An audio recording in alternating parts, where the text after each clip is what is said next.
பாருங்கள், நாங்கள் காலைல தோட்டத்தில் பறித்த சுண்டைக்காய். இது நல்லா க்ளீன் பண்ணி எடுத்துக்கலாம்.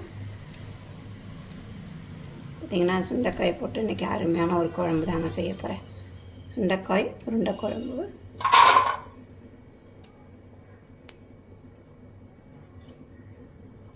இதேமாதிரி இந்த காம்பெலாம் இப்படி பிச்சு எடுத்துக்கலாம்.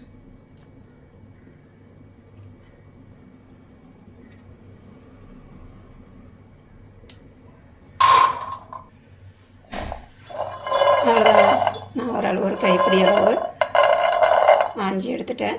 இது பார்த்திங்கன்னா அநேகமாக 20 ரூபாய்க்கு மேலே தான் இருக்கும். 20 ரூபா 30 ரூபா வைக்கும் நாங்கள் இருக்கிற இடத்துல. இதை நல்லா கழுவிட்டு நம்ம இடிச்சிக்கலாம். இந்த மாதிரி கவரில் போட்டு இடிங்க. இடிக்கிற கல்லையும் இடிக்கலாம், அது துள்ளி துள்ளி ஓடுது.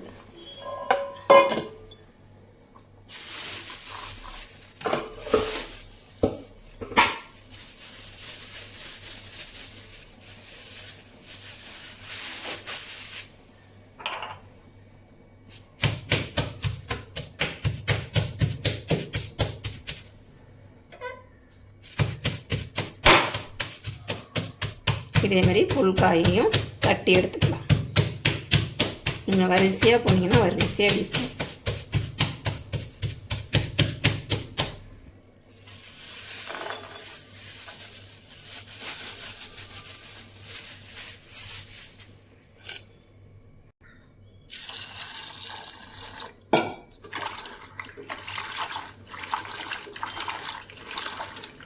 நம்ம கசக்கி அலசனோம்னா உள்ள விதையெல்லாம் போயிடும். அதனால் லைட்டாக ஒரு 2 வாட்டி கழுவிக்கணும். அவ்வளோதான். எடுத்துகிட்டு வந்தாச்சு. இப்போ இது எண்ணெயை ஊற்றி நல்லா வதக்கிக்கலாம்.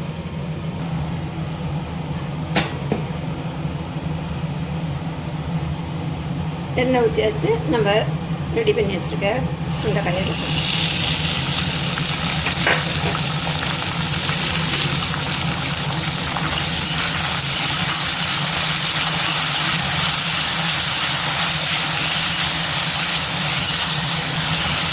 நல்லா இது வதங்கிறதுக்குள்ள நல்ல பருப்பெல்லாம் அரைச்சிக்கலாம். இதை வதங்கிட்டுக்கலாம்.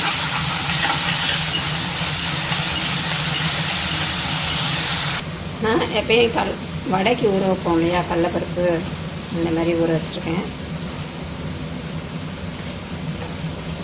இது ரொம்ப நைஸாக அரைக்காமல் குறவரப்பாக அரைச்சிக்கலாம். இது கூட பார்த்திங்கன்னா நான் ஒரு 3 காஞ்ச மிளகாய் சேர்த்துக்கிறேன். கொஞ்சோண்டா சோம்பு சேர்த்துக்கலாம். சோம்பு நம்ம சுண்டைக்காய் வதங்கிறதுக்குள்ள இதெல்லாம் ரெடி பண்ணி வச்சுக்கலாம்.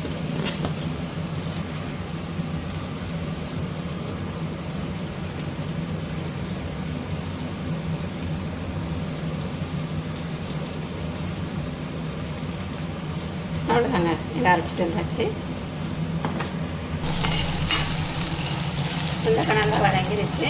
இதை நம்ம ஆற வச்சு மிக்சியில் போட்டு அரைச்சி எடுத்துக்கலாம். சுண்டைக்காயும் கடலப்பருப்பும் கொஞ்சமாக போட்டு அரைச்சி இதேமாரி குறப்பாக அரைச்சிக்கோங்க. சுண்டைக்காயை ரொம்ப நைஸாக அரைச்சிட வேண்டாம். இப்போ நம்ம ஃபஸ்ட்டு அரைச்சி வச்சுருக்க கடலப்பருப்பு கூட இதையும் சேர்த்துக்கலாம். இந்த மாதிரி செஞ்சு கொடுத்தோம்னா குழந்தைங்களும் சாப்பிடுவாங்க. சுண்டைக்காய் இருக்கிறதே தெரியாது.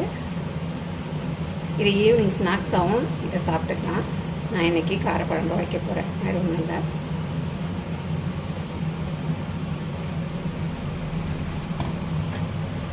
ஏனத்தை மாற்றிக்கலாமா?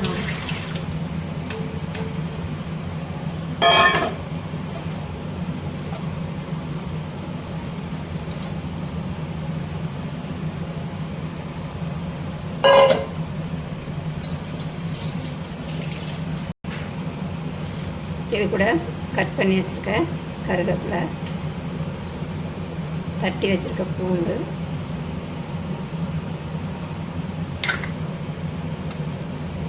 சின்ன வெங்காயத்தை கட் பண்ணி வச்சுருக்கேங்க. அதையும் இது கூட சேர்த்துக்கலாம்.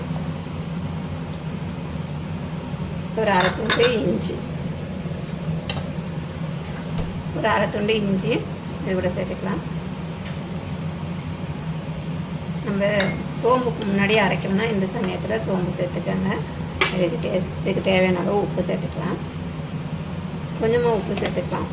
ஏன்னா இப்போ நம்ம குழம்புலேயே உப்பு போடுவோம்ல, அதனால்.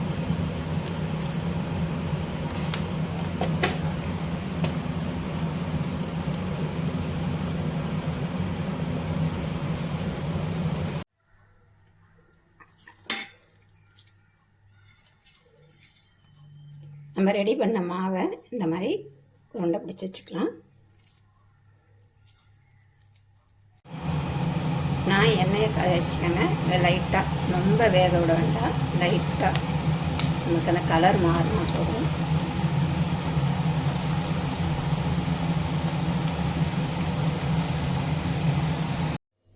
அவ்வளோதாங்க. இந்த மாதிரி சுட்டு எடுத்துக்கலாம். ரொம்ப வேக விட்டிங்கன்னா குழம்பு இல்லை ஊறாது. இல்லை இதேமாதிரி லைட்டாக நம்மளுக்கு லேசாக அந்த கலர் மாறினா போதும்.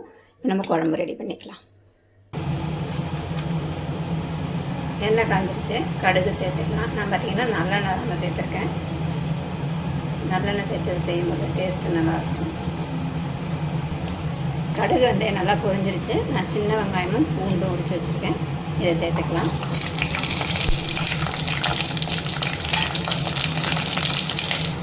வெங்காயம் பூண்டு நல்லா வதங்கிருச்சு. நான் 2 தக்காளி அரைச்சி வச்சுருக்கேன், அதை சேர்த்துக்கலாம். தக்காளி நல்லா வதங்கிருச்சு பாருங்கள். இந்த கருவேப்பிலை சேர்த்துக்கலாம்.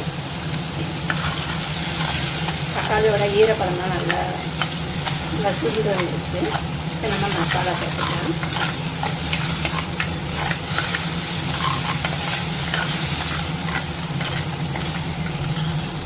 நான் பார்த்திங்கன்னா வீட்டில் அரைச்ச குழம்பு மிளகாத்தூள் நான் சேர்க்க போகிறேன். நீங்கள் தனி மிளகாத்தூள் சேர்க்கறதுனாலும் சேர்த்துக்கலாம். இதை நான் வீட்டில் அரைச்ச மசாலா தூள் தான், காரத்துக்கு தகுந்த மாதிரி சேர்த்துக்கங்க.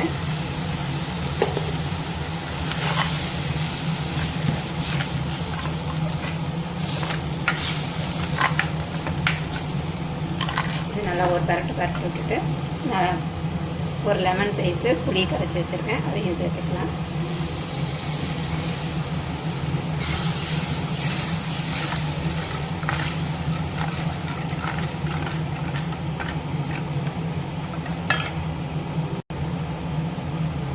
நம்ம குழம்புக்கு தேவையான அளவு தண்ணி சேர்த்துக்கலாம். கொஞ்சம் தண்ணியாகவே இருக்கட்டும், ஏன்னா நம்ம உருண்டை போடும்போது உருண்டைக்கு தேவையான தண்ணி இருக்கணும், அப்போ தான் உறிஞ்சிக்கும்.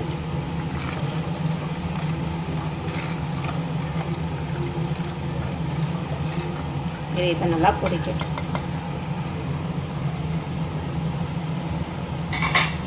குழம்பு நல்லா கொதிச்சிருச்சு. இப்போ இதுக்கு தேவையான அளவு உப்பு சேர்த்துக்கலாம்.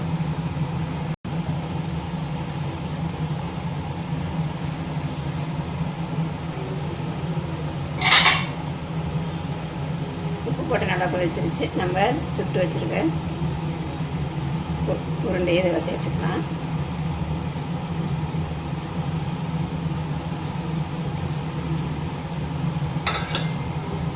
கொஞ்சம் சேர்த்தாச்சு.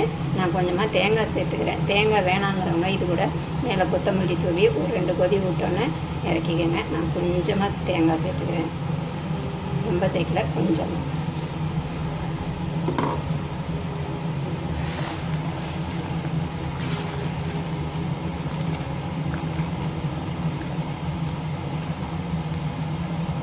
இதை நல்லா கொதிக்கட்டும்.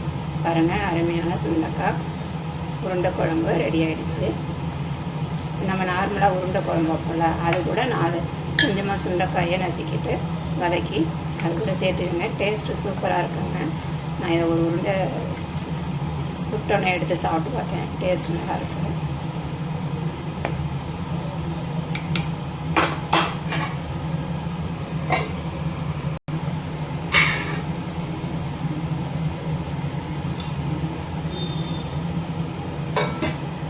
அவ்வளோதாங்க, குழம்பு ரெடி ஆகிடுச்சு.